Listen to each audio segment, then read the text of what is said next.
Stand by all stations. Attention, all districts. A 5-alarm fire. 5 bells. Move in immediately. That's it. Let's go. Let's go. Firefighters.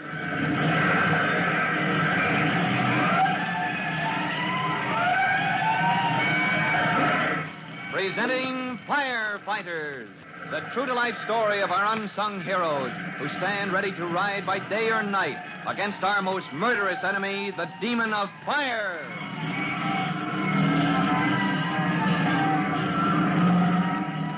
In just a minute, we'll hurry over to Northside School to sit in the auditorium with Chief Cody as the curtain goes up on the third act of the fire prevention play the Firefighters Brigade is presenting with the help of Tim Collins. But before curtain time, we have a moment for this message.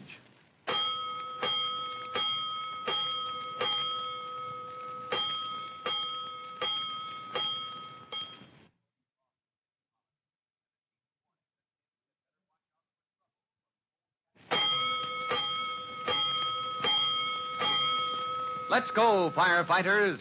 Let's go to the auditorium of Northside School, where the curtain has just come down on the second act of the fire prevention play written by Trudy Collins and Miss Greville.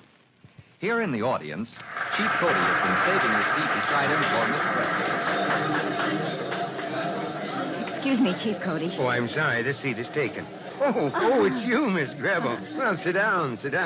Where have you been? Backstage. I didn't dare leave any sooner, but I do want to see the third act from out front. The big fire scene? Well, I don't blame you. How does the audience like it so far? You heard the applause, didn't you? Mm. I saw the guests from the Commerce Club clapping as if... Hey, Chief Cody! Who's that? Oh, look over there. It's the mayor himself. He's trying to get your attention. Well, how do you like it, Mr. Mayor? He's waving his clasped hands like a prize fighter. Yes. Thanks, Your Honor. But wait until you see the last act. It's a success. Even the mayor thinks so. Now, this won't do my fire prevention campaign any harm, Miss Greville. Thanks to you and the Firefighters Brigade. Well, then, won't you please change your mind? About what? You know. Tim Collins and I want you to make a speech at the end of the program, just to drive home the important points. No, not me, Miss Greville. No speeches, never. Only an emergency, and not even then if I can dodge it. Oh, dear. Well, then I guess Tim will have to do it himself. Isn't he busy enough backstage working the curtain, isn't he? Oh, not now. His brother Jimmy was running the curtain.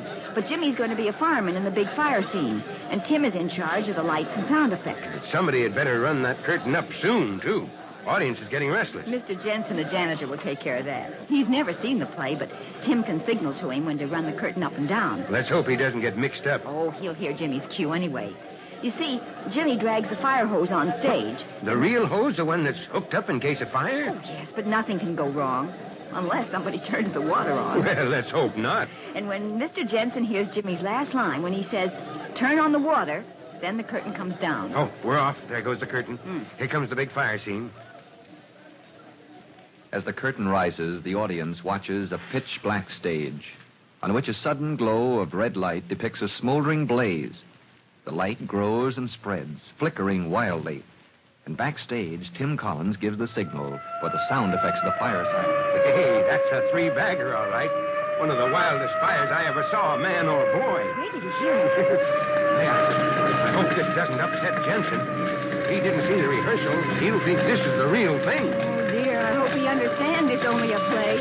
If he thinks it's a real fire, he'll... Oh, here comes the fire department.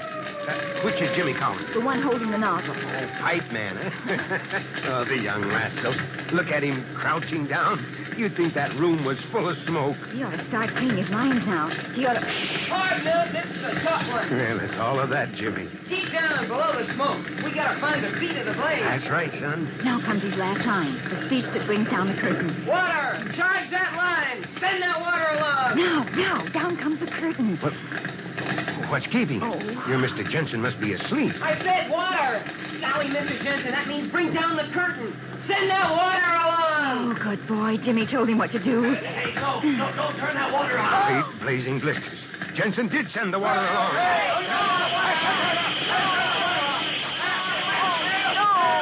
he thought it was a real fire. He turned it on.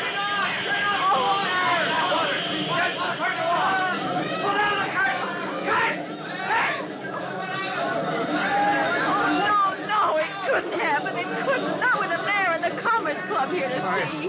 Miss Gribble, the audience is all up in the air. They think maybe you meant the play to end that way. Oh, they'll know in a minute. They'll laugh me out of town. And the firefighters and your campaign. Oh, Chief Cody, what can I do? You sit tight. I'll take care of this. Why? What can you do? This is an emergency, and it's one I can't dodge. Now sit tight and don't say anything. Through the confused and uproarious audience, Chief Cody makes his way to the steps that lead from the auditorium to the stage. He hurries up the steps and stands before the camera. Ladies and gentlemen, boys and girls of Northside School, distinguished guests, your attention, please. I have been asked to come before you today to point out the moral of our little play, which has just come to an end before your eyes in a climax of thrilling action. Oh, boy, Chief Cody's going to save our necks. Jimmy, where are you? Here, behind the curtain, soaking wet. Ladies and gentlemen, come out here, Jimmy. Ladies and gentlemen, I want you to hear that story direct from one of our actors, Mr. James Collins. If you don't come out, I'll go in there after you. Oh, gosh, here I come.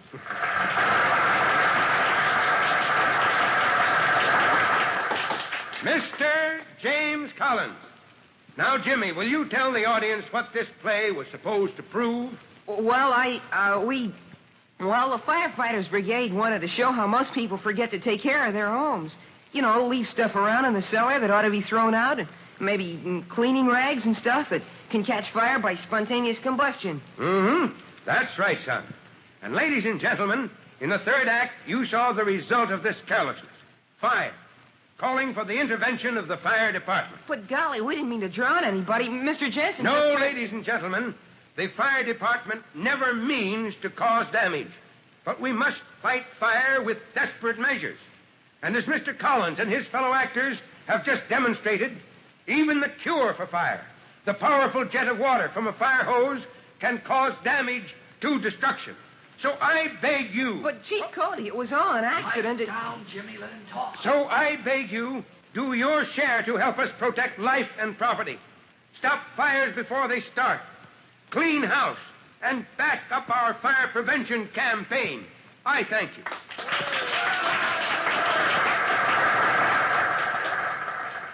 Backstage, a moment later, as Chief Cody wipes his forehead with his handkerchief, Miss Gribble clutches at his arm.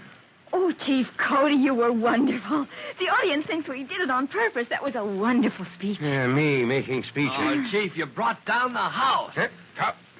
Collins, you're sure you didn't do that on purpose? I? Do what, sir? You angled me into a position where I had to get up before that crowd to drum up this emergency just to make the old man talk? Oh, golly, no, Chief. It was Mr. Jensen's own idea. He thought it was a real fire, and when I yelled, send that water along... Not so loud, not so loud. He might do it again. Oh, Chief, the mayor wants to see you. He wants to congratulate you and the Firefighters Brigade.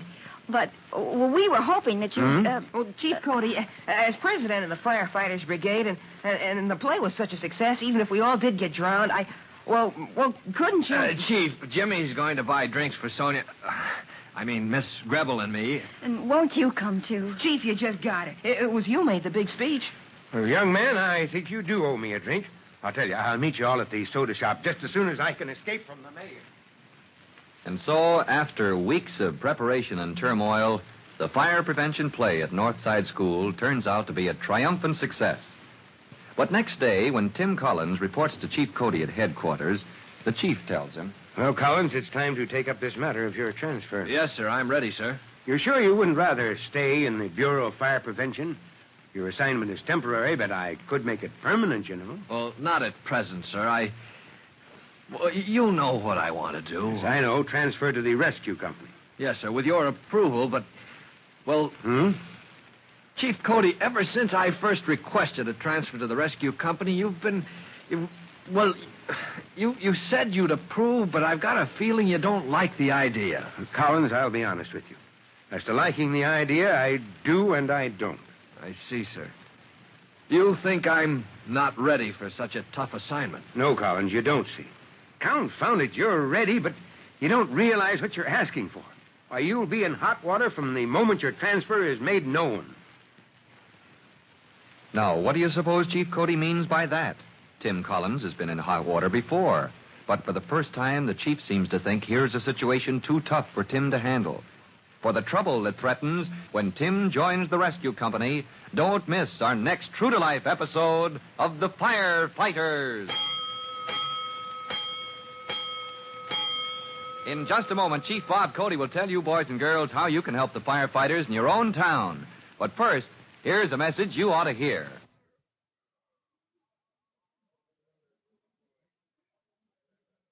And now, Chief Bob Cody with a special notice for the Firefighters Brigade.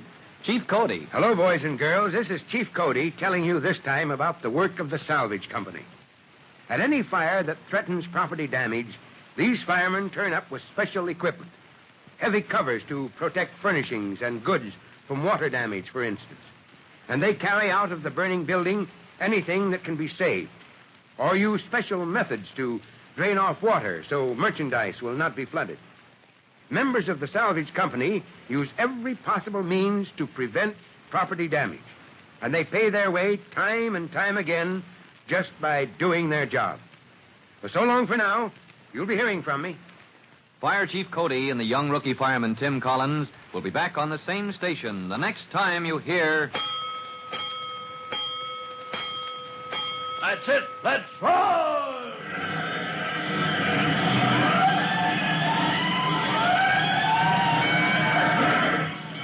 Let's go! Firefighters! Firefighters is a copyrighted feature of William F. Holland Productions.